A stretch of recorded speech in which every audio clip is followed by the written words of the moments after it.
Pain is a biopsychosocial phenomenon. This means that pain is a product of and perpetuated by our thoughts, our emotions, learned experiences, and our biology.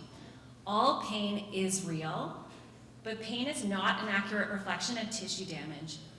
All pain is perceived in the brain. Our medical system largely treats pain through a biomedical lens and focuses on treating the tissues. But the most effective treatments tackle the psychosocial predictors and perpetuators of pain. We ran a randomized control trial that investigated a mind-body mobile app called Curable that tackles some of the main drivers of persistent pain: fear-inducing pain beliefs, changing thought patterns, and calming our nervous system. The Curable app significantly reduced pain intensity and interference with daily living after 6 weeks in our sample of about 200 people with an average duration of pain 14 years.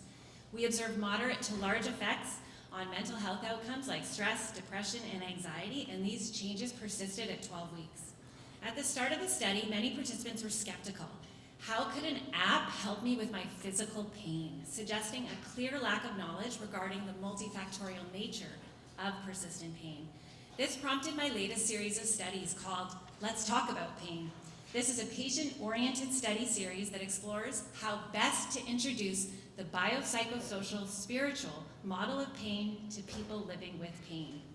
Through focus groups, we have learned from patients, we have learned from healthcare professionals, and we're entering into the final phases where we will synthesize the information about preferred techniques, mode, and language considerations for broaching this complex subject that is often met with resistance. Our hope is that better communication about the complex nature of pain will lead people to the wealth of resources that already exist on pain neuroscience education and techniques for self-management and even self-recovery.